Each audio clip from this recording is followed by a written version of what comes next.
अब आ जाते हैं हम रचना के आधार पर शब्दों को, जैसे कि उत्पत्ति के आधार पर मैंने बता दिए, रचना के आधार पर आ जाते हैं। इसके 3 भेद होते हैं, रूढ़, यौगिक और योग रूढ़। अब तीनों से रूढ़ क्या होते हैं? जो रिजिड, जो हमारे शब्द बिल्कुल पर्टिकुलर बन चुके हैं, जैसे कि मैं कहूँ नल, जल, हाथी, मकान आदि। अब इन शब्दों का ये मूल शब्द हैं और इनके टुकड़े करने पर कोई दो अर्थ नहीं बनेंगे, कोई दो शब्द नहीं बनेंगे। ये मूल शब्द हैं और जो मूल शब्द हैं वो रूढ़ शब्दों की श्रेणी में आते हैं। इन्हें हम मूल शब्द भी कह सकते हैं और रूढ़ शब्द भी कहते हैं। तो इस तरह से मूल शब्द हैं और इनका जो भी है, फिर अगर न जमा ल करते हैं तो कोई अर्थ नहीं बनता है। ऐसे ही ज जमा ल कोई अर्थ नहीं बनता है।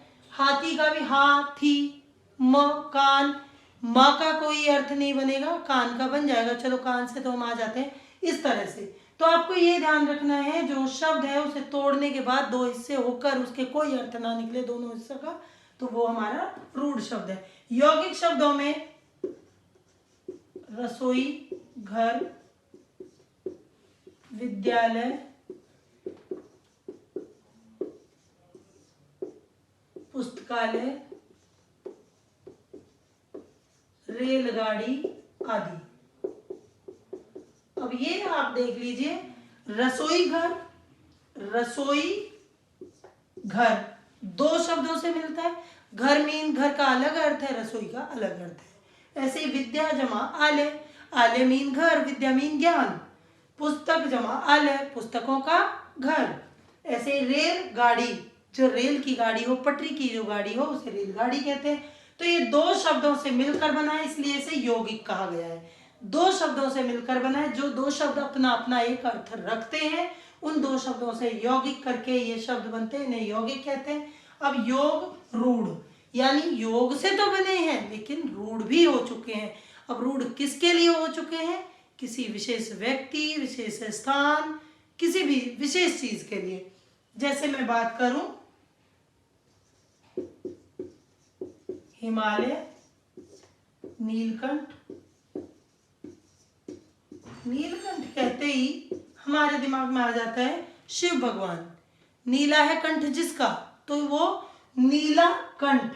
दोनों शब्दों का अर्थ है, लेकिन वो नीलकंठ सिर्फ शिव भगवान को बोलेंगे। मैं गला नीला करके आ जाऊं, मुझे कोई नीलकंठ नहीं कह सकता।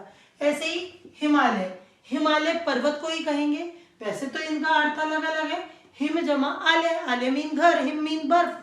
तो दोनों का अर्थ जाता है अलग अलग, लेकिन ये रिजिड हो चुके हैं, रूढ़ हो चुके हैं। हिमालय किसके लिए? पर्वत के लिए, जहां बर्फ जमी होती है। अब ऐसे तो फ्रिज में भी बर्फ होती है, लेकिन हम फ्रिज को हिमालय नहीं कह सकते।